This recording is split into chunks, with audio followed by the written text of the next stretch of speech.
Old Grognard says, let's look at how psionic wild talents work in 2nd edition AD&D.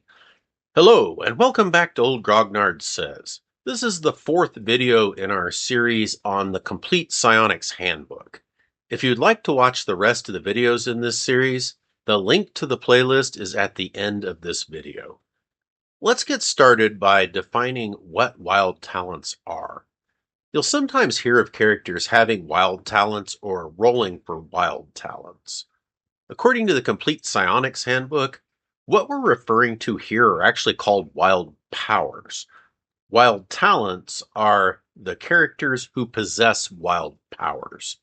However, you'll sometimes see and hear the terms used interchangeably, so I thought I'd let you know what's going on there. So now the question is, how do I know if a character is a psionic wild talent and therefore has psionic wild powers? Well, there are certain occasions that allow for players to test to see if their characters have psionic wild powers. They are when psionics are first introduced to the campaign, when a character is first created, assuming psionics are already part of the game, whenever a character's wisdom increases to higher than it's ever been, again, assuming there's already psionics in the campaign, and the first time a character undergoes psychic surgery. If you read the description of psychic surgery on page 95, the psychic surgery has to be specifically for the purpose of unlocking wild powers. Anyways, when one of these conditions is met, a player can choose to roll to see if their character has psionic wild powers. They can also choose not to, since there is risk involved. All characters have a base 1% chance to have psionic wild powers. This percent chance is modified by the table on page 19 of the Complete Psionics Handbook. So, as you can see, ability scores give the bonuses shown here, as does being higher level, like it says here. If the character is a cleric, mage, or non-human, we divide our chance by 2 and round up. We only apply this once, even if more than one description fits. So, if your character is a non-human mage, for example, it's still only applied once. Remember earlier when I said there's some risk involved?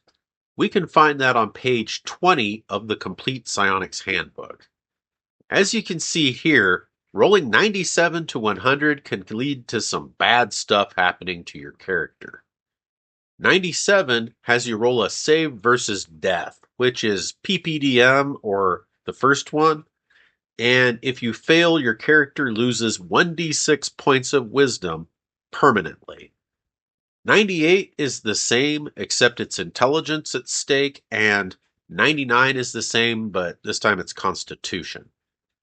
00 is really bad because you have to save versus death as above, but this time it's at a -5 penalty, and if you fail, you have your character's intelligence, wisdom, and constitution permanently reduced to 3. If you're using psychic surgery, you subtract 2 from the percentile roll, so the worst you can roll is a 98. That's definitely something to keep in mind if you're thinking about having a character test for psionic wild powers. Since I've been doing a lot of Dark Sun content lately, I need to add a note about how this works in that setting. In Dark Sun, all characters are wild talents, so you skip this step entirely and move on to the next step, which is determining which wild powers a character has. To determine which wild powers a character has, assuming they're a wild talent, we roll on table 12. It's split between 2 different pages, so I cut and paste the whole thing together so we can see it all at once. I also put table 13 with it because there's a chance we'll end up rolling on it as well. So how this works is that we roll percentile to see which power or powers a character has.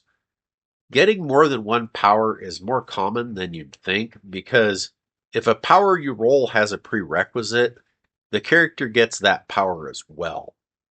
For example, if you rolled a 52, your character's wild power would be Awe. The prerequisites for awe are mind link and contact, so you'd get those too. Now that we know how to figure out which powers a character has, we need to figure out how many PSPs they're going to have as well. I did this as part of the video on how PSPs work, but I'll go ahead and explain it again so we have all of the wild talent stuff in one place. A character starts with enough PSPs to use each of their powers once. If a power is one of those that can be maintained, we add 4 times the maintenance cost to the character's initial PSP pool. For example, if a character gains all-round vision as their wild power, they would have 22 PSPs.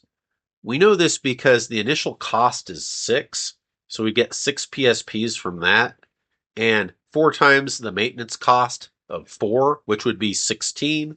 So we'd add that to the 6 we got earlier, and we'd have 22 PSPs. If the character has more than one wild power, we do this for each one. Again, this is more common than the table would suggest. An example would be if a character got ballistic attack, because they'd also get telekinesis since it's the prerequisite.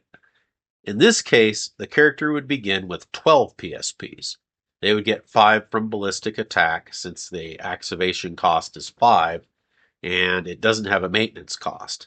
And then they would get 7 from telekinesis because it has an activation cost minimum of 3 and a minimum of 1 per round to maintain. Regardless of which wild powers a character has or how many they have, whenever they gain a level, they gain 4 PSPs.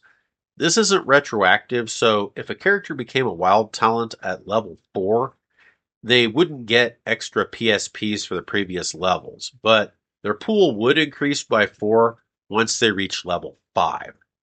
If a character is multi-class, then I suggest having the increase work off of whichever class advances the fastest.